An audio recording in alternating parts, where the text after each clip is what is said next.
إن الحمد لله نحمده ونستعينه ونستغفره ونعوذ بالله من شرور أنفسنا وسيئات أعمالنا من يهد الله فلا مضل له ومن يضلل فلا هادي له أشهد أن لا إله إلا الله وحده لا شريك له وأشهد أن محمدا عبده ورسوله لا نبي بعده اللهم صل على سيدنا محمد وعلى آله وأصحابه ومن تبعه إلى يوم القيامة أما بعد فقال الله تعالى أعوذ بالله من الشيطان الرجيم يا أيها الذين آمنوا اتقوا الله حق تقاته ولا تموتن إلا وأنتم مسلمون وقال تعالى ومن آياته أن خلق لكم من أنفسكم أزواجا لتسكنوا إليها وجعل بينكم مودة ورحمة إن في ذلك لآية لقوم يتفكرون وقال تعالى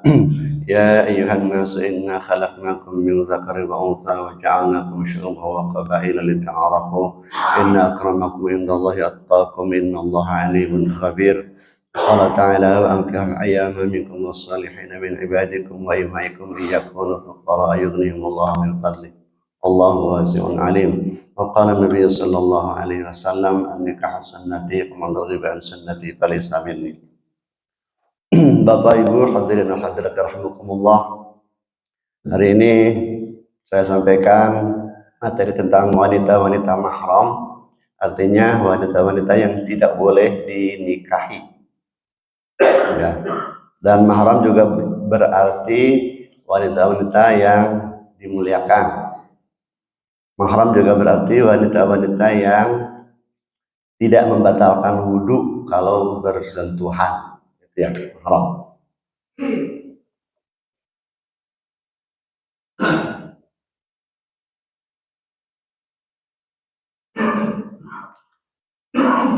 Jadi Bapak Ibu, Allah ciptakan kita manusia terdiri dari laki-laki dan perempuan. Hanya dua jenis, hanya. Tidak ada yang lain. Laki-laki dan perempuan saja. Tidak ada yang tengah-tengah, tidak ada. Ya. Tetapi dalam kenyataan ada laki-laki yang sifatnya seperti kewanita-wanitaan, ya, dalam kurung lebay. Ada juga wanita yang menyerupai sifat laki-laki, disebutnya tomboy. Nah, jadi Allah ciptakan hanya dua saja. Harus jelas, ya, laki-laki atau wanita, gitu, harus jelas. Baik dari pakaiannya, penampilannya, cara ngomongnya harus jelas. Ya. Dan Allah melaknat, Allah dan Rasulnya melaknat laki-laki yang menyerupai wanita dan wanita yang menyerupai laki-laki. Jadi jangan bingung, ini laki-laki apa perempuan? Nah itu tidak boleh, harus jelas. Ya.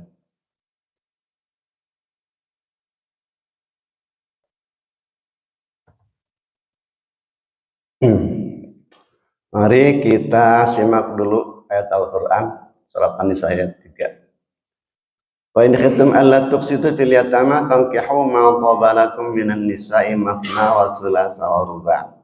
Wa in khiftum alla ta'dilu fawahidatan fa in khiftum alla ta'dilu fawahidatan aw ma malakat aymanukum dzalika adna alla ta'ulu. Dan jika kamu khawatir tidak akan mampu berlaku adil terhadap hak-hak perempuan yatim jika kamu menikahi, maka nikahilah perempuan yang lain selain yatim yang kamu senangi, 2, 3, atau 4. Ini juga ada yang mengartikan 2 dan 3 dan 4. Jadi jumlahnya 9. Ada yang mengartikan 2 atau 3 atau 4 gitu ya. Sebab dalam ayat lain Allah menjelaskan jumlah sayap malaikat, ada yang lainnya. Uli ajnahatin masna wa thulatsa wa ruba' yazid fil khalqi ma yasha. Allah menciptakan malaikat itu punya sayap, ada yang 2, ada yang 3, ada yang 4, kata Allah gitu. Dan Allah bisa menambah apapun kepada hambanya gitu. Ya. Tetapi jika kamu khawatir tidak akan berlaku adil, maka nikahilah seorang saja.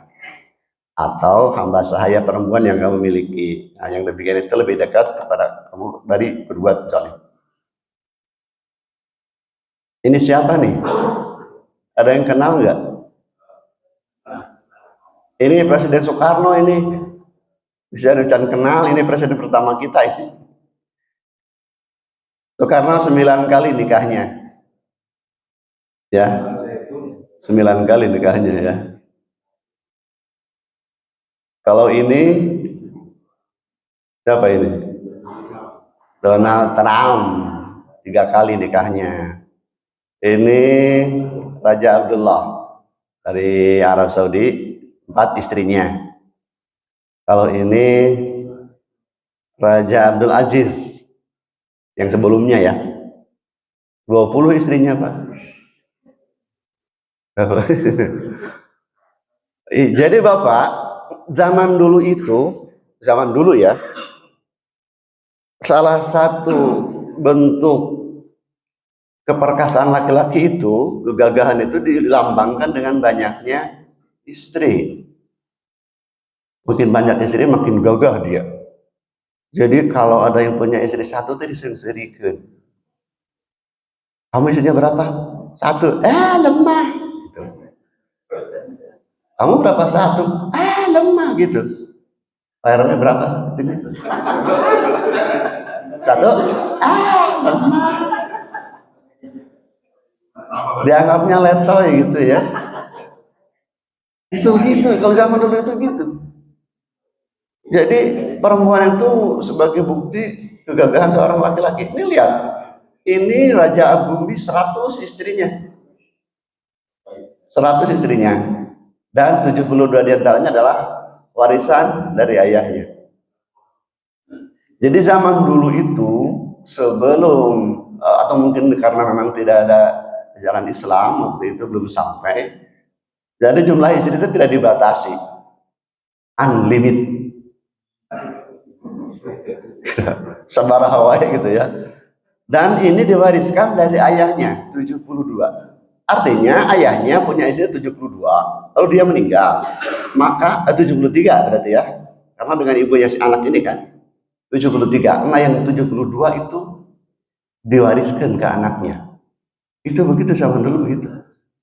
Jadi lain harta, lain sawah, tapi istri diwariskan. Maka sehingga nanti akan ada ayat dilarang menikahi mantan istri dari ayah, nanti akan ada.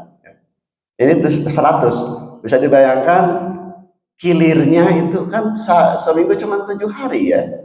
Itu kilirnya bagaimana 100? Oke, kita masuk ke wanita-wanita yang mahram ya.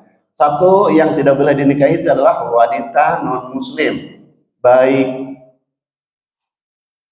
agama Hindu, Buddha, Nasrani, Hindu, Konghucu, Kongguan dan sebagainya, tidak boleh dinikahi. Jadi wanita yang non muslim sebagaimana ayatnya surat Al-Baqarah ayat 221, wala tankihul musyrikati, jangan kalian menikahi wanita-wanita musyrik hatta yu'minna, sehingga mereka mau beriman, masuk Islam.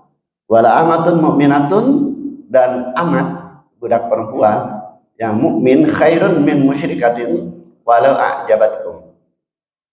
Jadi perempuan yang hamba seorang sahaya yang rupanya tidak terlalu menarik lebih baik kata Allah daripada wanita musyrik, walaupun musyrik itu lebih menarik ya penampilannya. Itu yang pertama, wanita non muslim ya.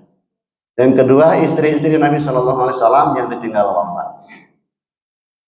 Beliau pertama menikah dengan Ibu Khadijah, kemudian setelah Ibu Khadijah wafat, beliau menikahi Ibu Aisyah. Nah, setelah itu ada istri sahabat yang ditinggal wafat karena gugur di medan perang suaminya, maka dinikahi oleh Nabi, dan itu usianya di atas 60 tahun ya. Istri-istri Nabi selain Ibu Aisyah itu usianya di atas 60 tahun. Jadi kalau Bapak mau minta izin ke istri untuk menikah lagi, mungkin akan diizinkan kalau menikahi wanita yang di atas 60 tahun mungkin.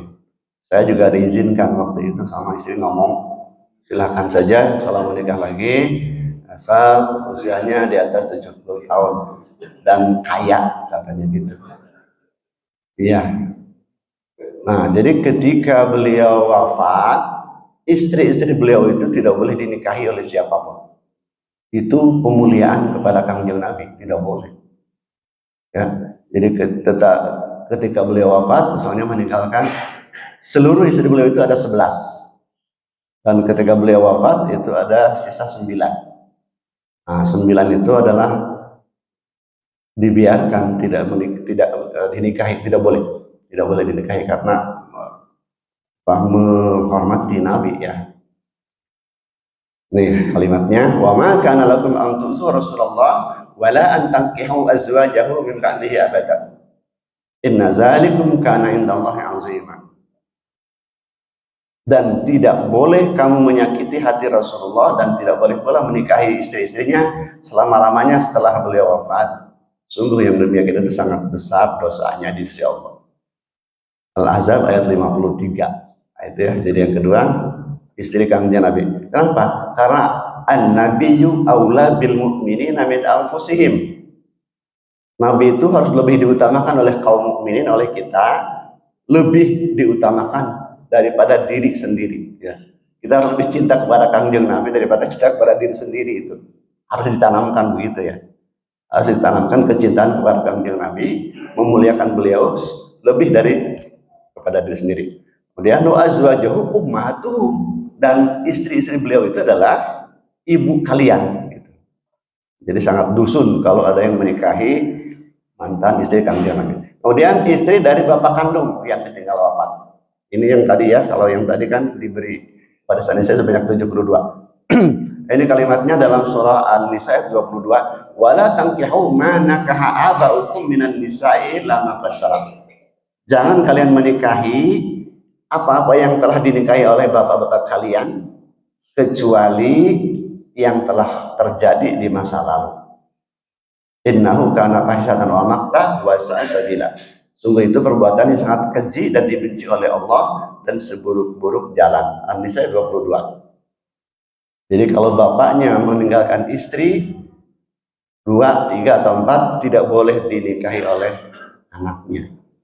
Direlakan saja kepada tetangga saja, kasihkan. Ya, tidak boleh. Jadi 3, yang pertama tadi adalah wanita non-muslim, yang kedua istri Nabi, yang ketiga istri dari ayah yang sudah wafat. Nah kemudian yang keempat adalah wanita yang sedang berikhram, baik ihramnya haji ataupun umroh. Selama itu tidak boleh dinikahi ya. Laki-laki tidak boleh menikah lagi ya, yang sedang berihram ataupun berhaji. Kemudian dilanjutkan dengan surah An-Nisa 23 ya. Nah ini pertama adalah hurrimat alaikum ummahatukum wa banatukum wa akhawatukum wa ammatukum. Bibi dari ayah, adik atau kakak dari ayah kita itu bibi ya. Wa khalatukum, bibi dari ibu. Jadi dalam bahasa Arab ada 2 kalimatnya. Ya, ammah itu bibi dari ayah kita, adik atau ayah kita. Khalat itu bibi dari garis ibu. Bedakan ya. Baik bule ataupun bude kalau orang Jawa sama. Kemudian anak saudara laki-laki. Wa banatul akhi. Ya, anak dari saudara laki-laki maksudnya keponakan ya, baik anak kakak ataupun anak adik. Kalau dalam bahasa Sunda anak adik disebutnya suan ya. Dalam bahasa Arab disebutnya anak saudara saja atau keponakan. Anak saudara laki-laki. Wa banatul akhi wa banatul ukhti, anak saudara perempuan juga sama ya. Baik kakak ataupun adik. Wa ummahatukumul lati arda'nakum, ibu yang menyusui. Wa akhawatukum minar rodo'ah, saudara satu persusuan. Ini bisa terjadi ketika seorang ibu yang melahirkan seorang anak disusui oleh banyak orang. Dan mertua saya itu salah satunya. Bapak mertua, Bapak Muhyiddin, yang sekarang masih menjadi imam di Masjid Raya Bandung. Beliau ketika lahir itu banyak sekali ibu-ibu yang nengok, langsung muka baju, hayang nyusuan. Karena beliau anak ajengan, nggak tahu kenapa, begitu banyak ibu yang menengok itu langsung pada pengen menyusui. Entah berapa puluh ibu yang datang ke sana yang menyusui. Dan ini membahayakan. Jadi ibu-ibu tuh berabul gitu. Abdi heula, abdi heula, abdi heula. Hayang nyarusuan. Gitu. Jadi sana harus di jalan kan harus dibararuka. Besar menurutnya. Hayang nyusuan anak ajengan. Pada akhirnya itu akan menjadi sesuatu yang melarang ayah saya menikahi anak dari ibu-ibu yang tadi itu menyusui. Leuheung lamun apal. Kalau tidak tahu, bisa terjadi itu. Bisa terjadi. Nah, oleh karena itu, jika ibu melahirkan seorang anak, jangan sembarangan disusukan kepada siapa saja.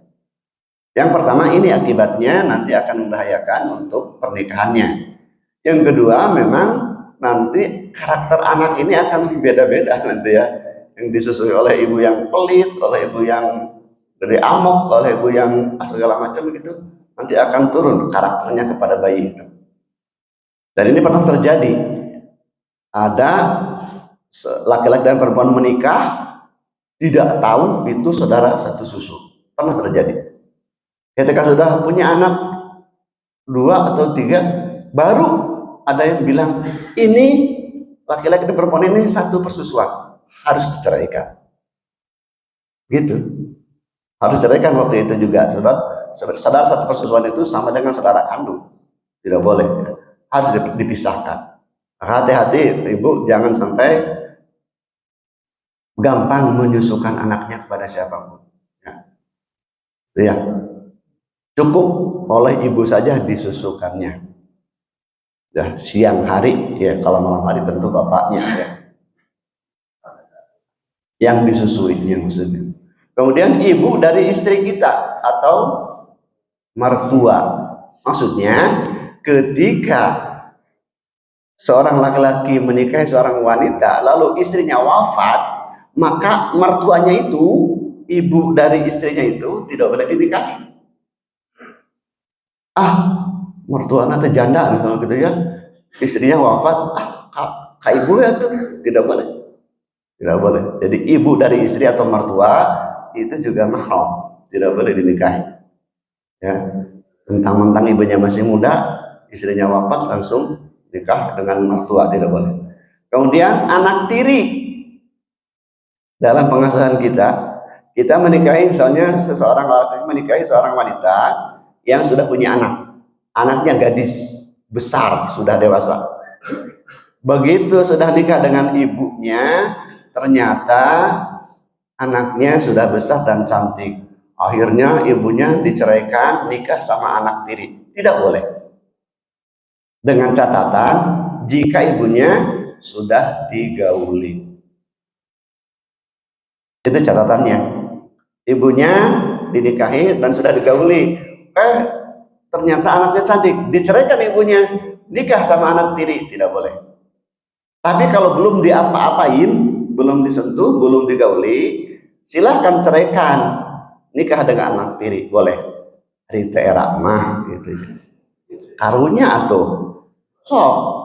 Nah nikah sama ibunya tidak diapa-apain, diceraikan, nikah sama anaknya. Itu sebenarnya menyakiti ya, walaupun dibolehkan. Gitu ya. Jadi anak tiri dalam pengasuhan kalian tidak boleh dinikahi jika ibunya sudah digauli. Kan kalimatnya warabaibukum allati fi hujurikum min nisaikum allati dakhaltum bihinna fa illam takunu dakhaltum bihinna fala junah alaikum, gitu ya. Kemudian wahala ilu abnaikum, mantan istri dari anak kita, mantan menantu itu juga sama dengan mantan mertua gitu ya. Ya. Jadi anak laki-laki wafat, kemudian istrinya ada, berarti kan mantan menantu, dinikahi tidak boleh. menikahi mantan istri dari anak kita, ya.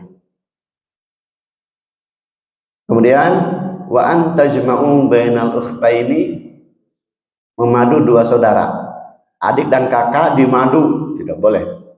Atau seseorang dengan bibinya, ya, seorang wanita dan bibinya dimadu sekaligus, tidak boleh, ya. Memadu dua saudara atau antara seorang bibi dengan ponakannya, itu tidak boleh dimadu. Jadi kalau mau memadu, punya istri lebih dari satu, itu harus dengan orang yang tidak ada hubungan nasab, kalau mau, gitu ya. Nah, itu adalah.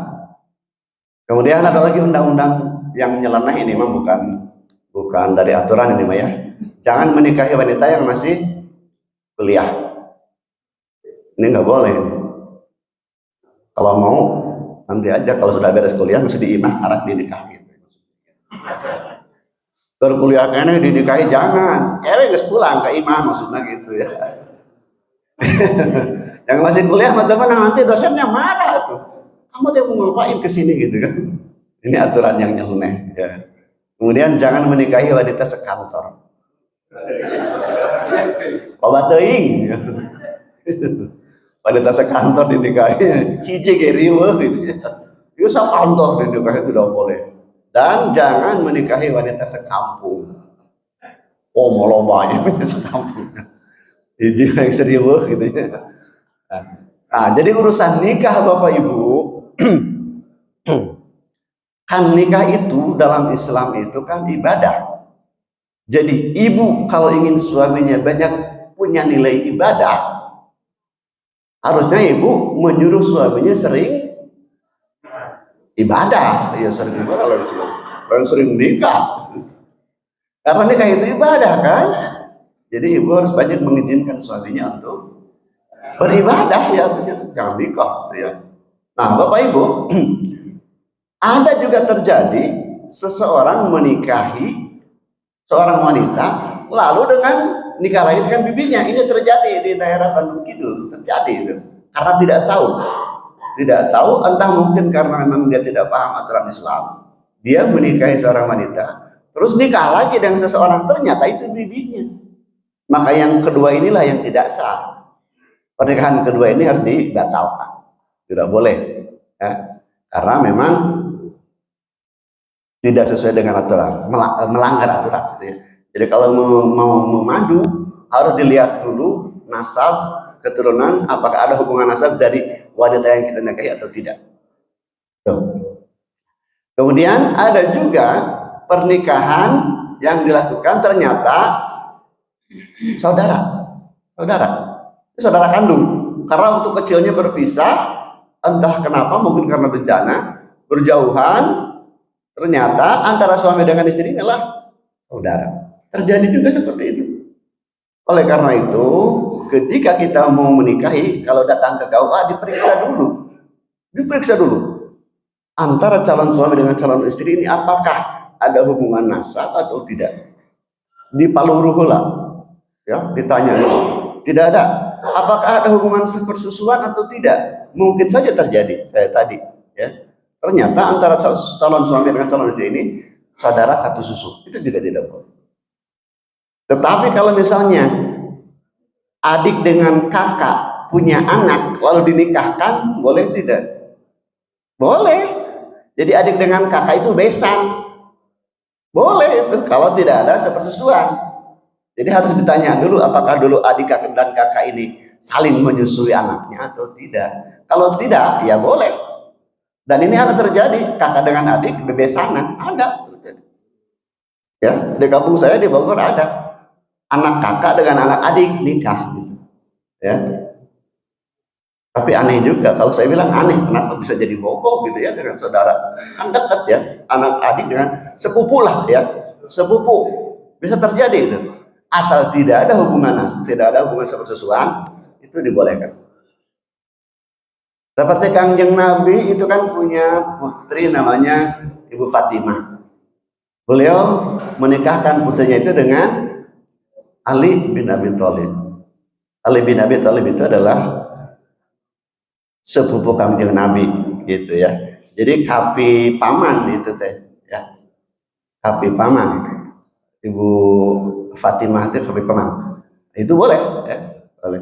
Jadi tidak asal tidak ada hubungan satu persusuan. Jadi adik dengan kakak boleh. Terus boleh tidak turun ranjang? Boleh tidak? Yaitu menikahi adik. Nah kalau sudah meninggal misalnya seseorang, lalu menikah dengan adiknya atau kakaknya, boleh. Gitu. Kalau dalam bahasa Sundanya kan ya turun ranjang, boleh. Jadi seseorang menikahi wanita, lalu meninggal wanita itu, ada adiknya atau kakaknya. Tetapi para ulama menganjurkan jangan dulu dinikahi sampai habis masa idahnya sebagai penghormatan.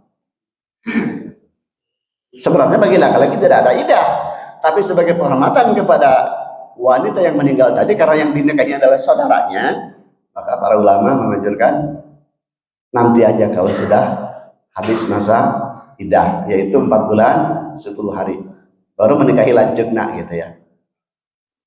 Itu aturannya. Bukan, jadi sebenarnya kalau laki-laki langsung nikah juga tidak apa-apa. Nah, bagaimana kalau kakaknya dengan kakaknya, adiknya dengan adiknya? Jadi adik dengan kakak satu mertua, boleh tidak? Boleh. Dan itu juga terjadi ada. Kakaknya menikahi kakaknya gitu ya. Maksudnya seorang laki-laki menikahi seorang perempuan.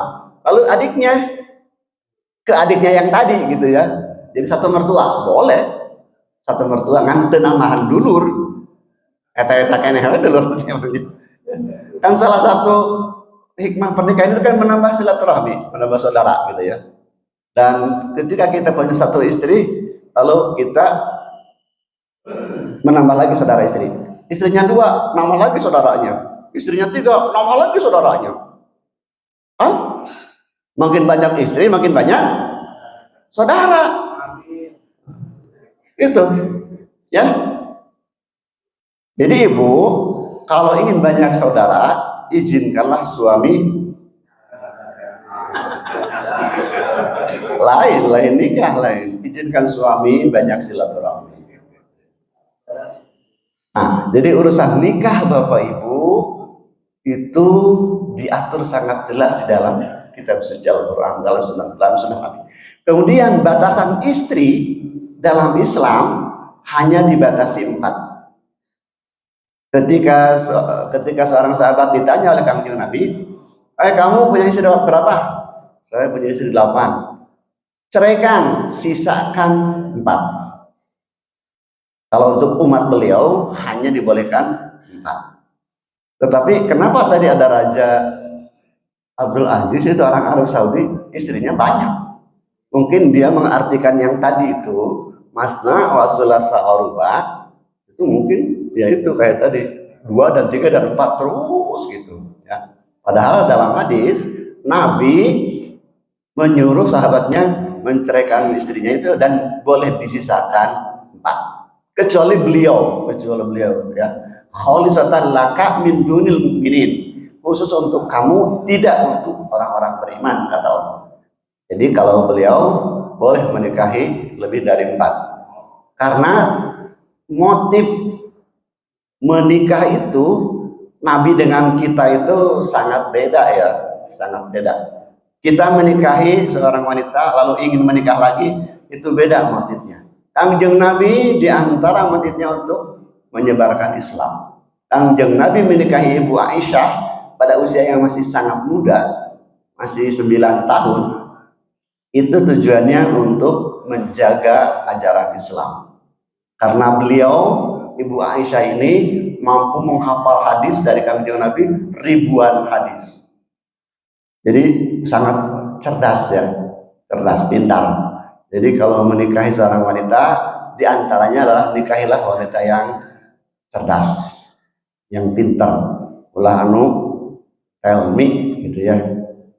Nah, Ibu Aisyah ini salah satu yang menjaga hadis dari Kangjeng Nabi, termasuk beliau yang mengajarkan kepada kita bagaimana tata cara bergaul di rumah, termasuk tata cara mandi besar.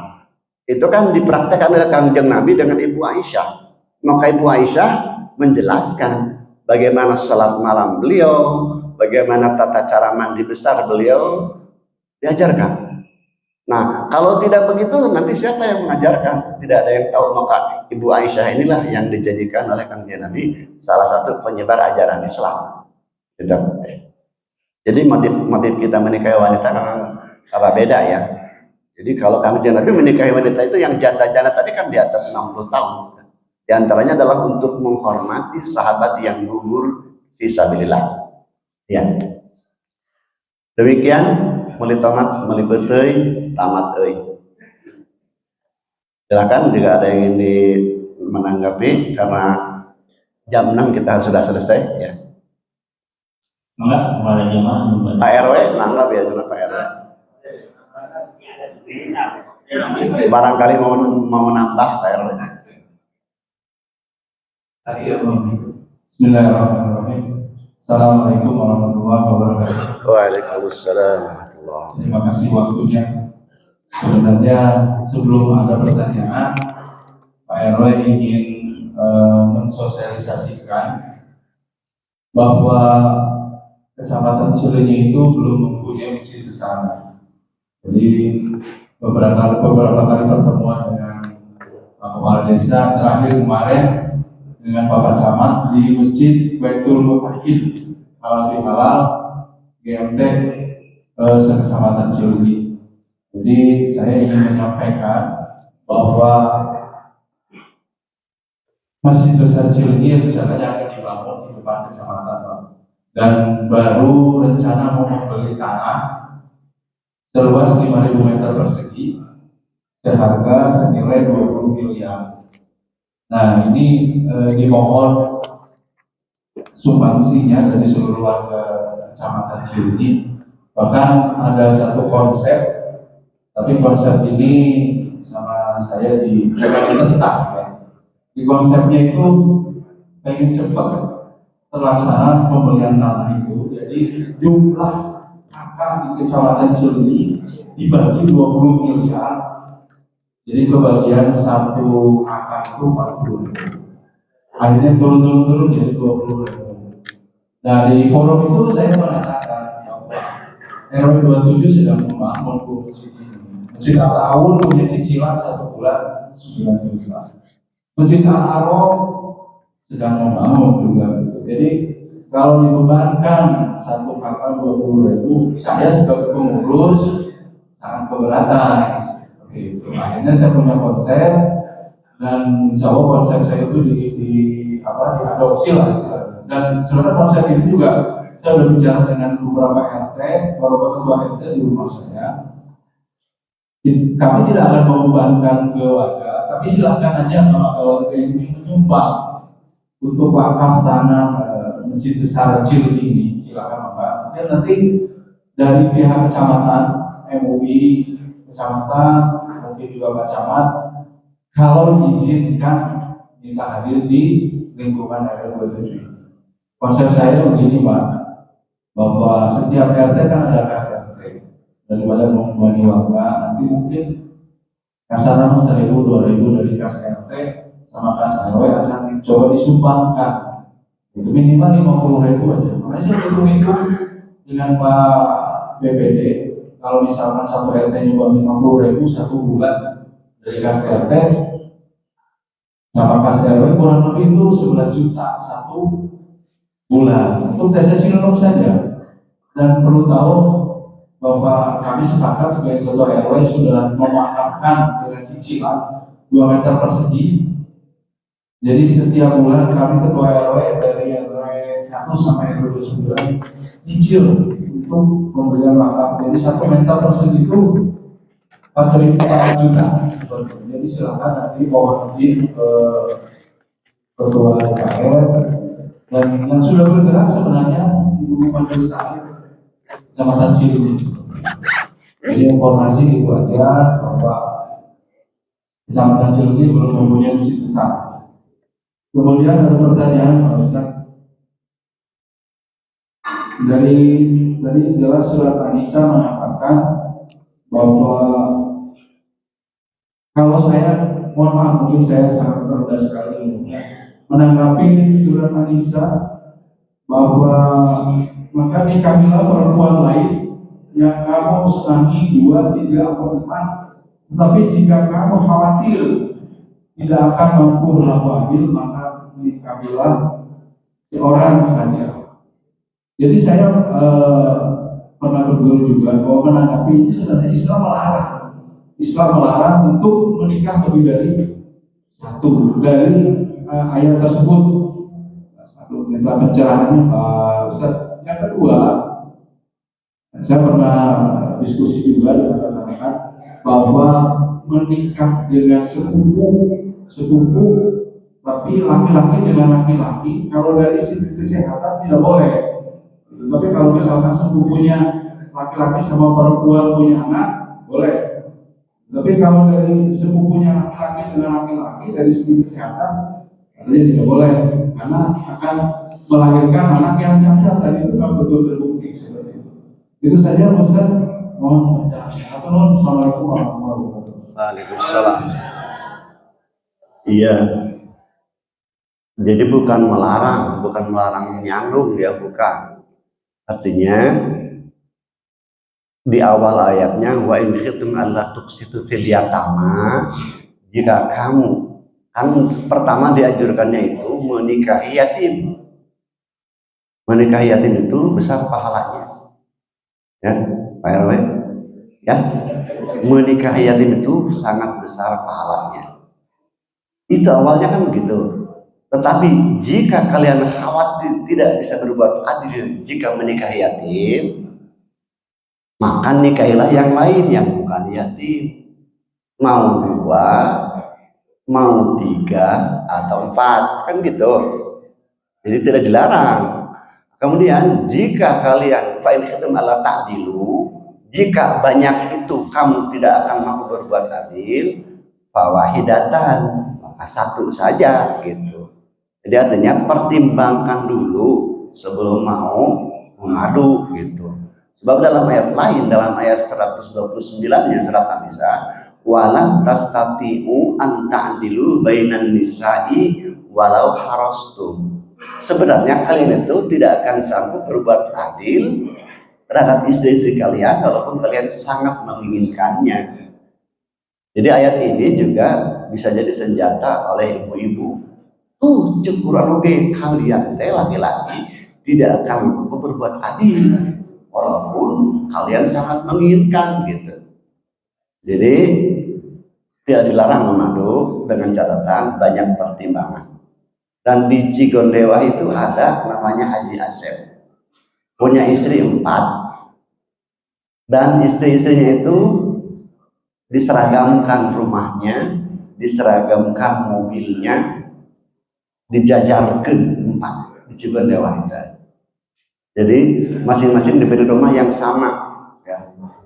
Ya kalau mungkin begitu ya silakan, kalau mampu begitu silakan. Tapi kalau tidak mampu cukup 1 saja. 1 di Bandung. Iya 1 saja. 1 di Tasik gitu. 1 di Cipatujah gitu ya.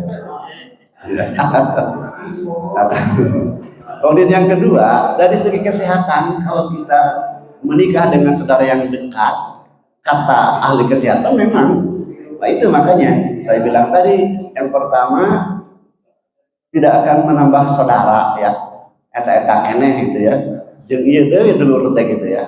Yang keduanya ada efek dari segi kesehatan, mungkin anaknya bisa helmi atau ada keterbelakangan dan sebagainya. Jadi cari saja perempuan yang lain gitu ya. Dan di keluarga istri saya di Limbangan itu memang ada tradisi kawin jeung dulur, ada dengan dulur lagi gitu ya. Jadi orang tua dan orang tuanya ngobrol, nikahkan yuk, nikahkan. Tapi jangan terlalu dekat gitu ya, kayak tadi jangan terlalu dekat ya. Kapi lah gitu ya. Kalau yang terlalu dekat memang gitu. Begitu Pak RW ya. Alhamdulillah sudah hampir jam 6, kita saatnya untuk sarapan pagi ya.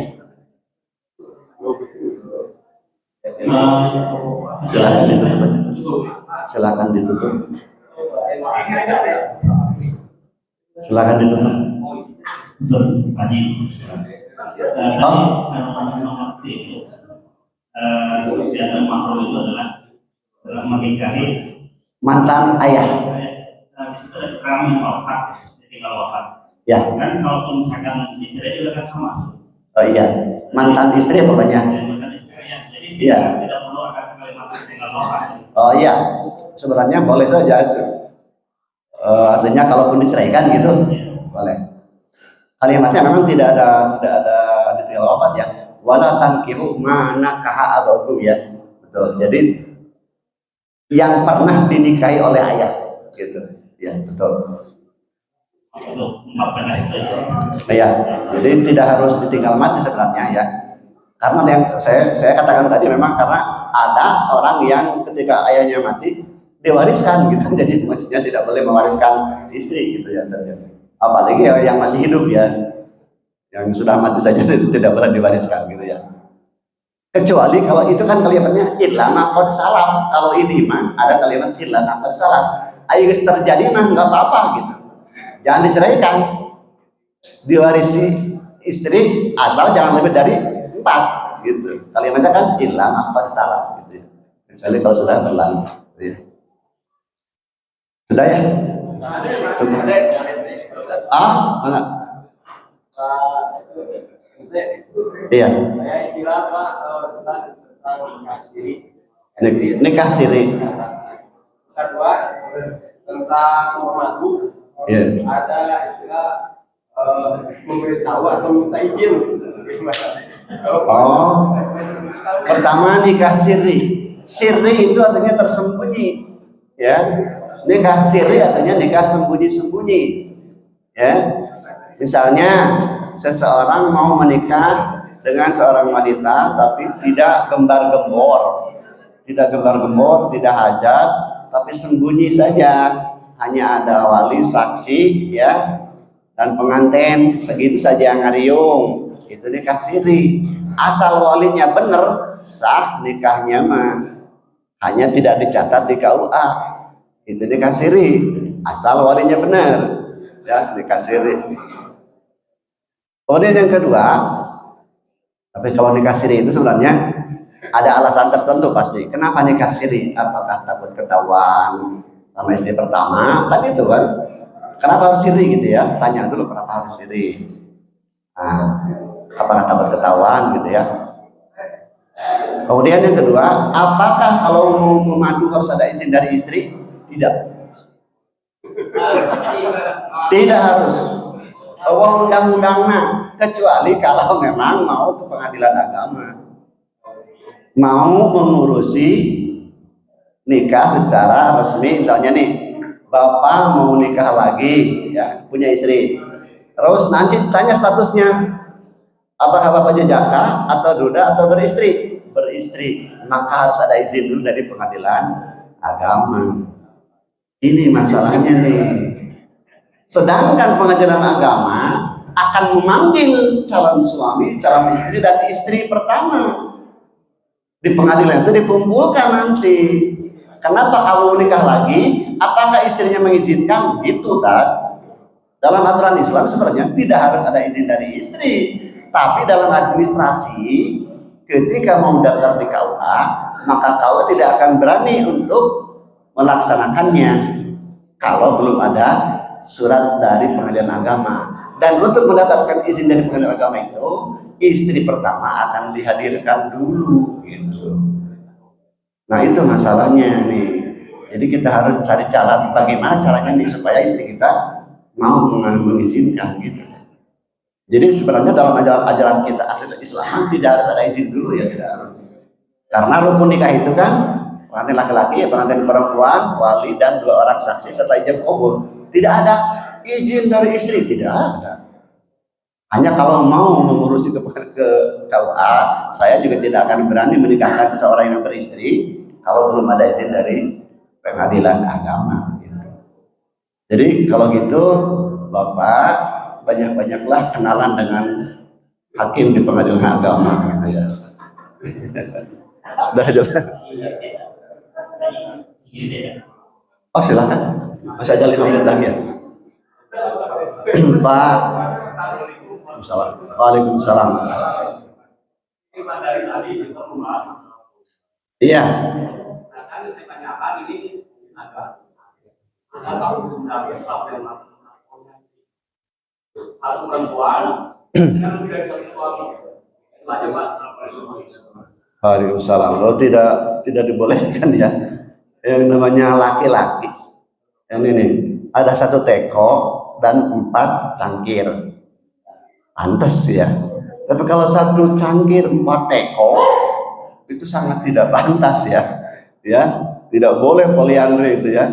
Jadi 1 wanita punya lebih dari 1 suami. Dan pernah terjadi di situ di daerah Cibiru itu. Dia punya suami, mungkin entah suaminya jauh di luar negeri, dia nikah lagi. Wanita itu nikah lagi. Entah bagaimana bilang ke KUA-nya, apakah sudah wafat suaminya bilangnya, entah sudah cerai, saya tidak tahu. Yang jelas dia daftar lagi nikah. Dan itu tidak boleh, dilarang ya. Tidak boleh. Jadi dalam Islam laki-laki boleh punya istri 4, tapi 1 perempuan, tidak boleh lebih dari 1 suami ya. Demikian Pak. Walaupun pernah terjadi ya. Baik, sepertinya waktu sudah mendekati jam 6 untuk acara terakhir yaitu doa. Bismillahirrahmanirrahim. Allahumma shalli ala sayyidina Muhammad wa ala alihi wa sahbihi ajma'in. Amin ya rabbal alamin. Allahumma rabbana ighfir lana wa liwalidina warhamhum kama rabbawna shighara. Allahumma ighfir lil muslimina wal muslimat wal mu'minina wal mu'minat al ahya'i minhum wal amwat.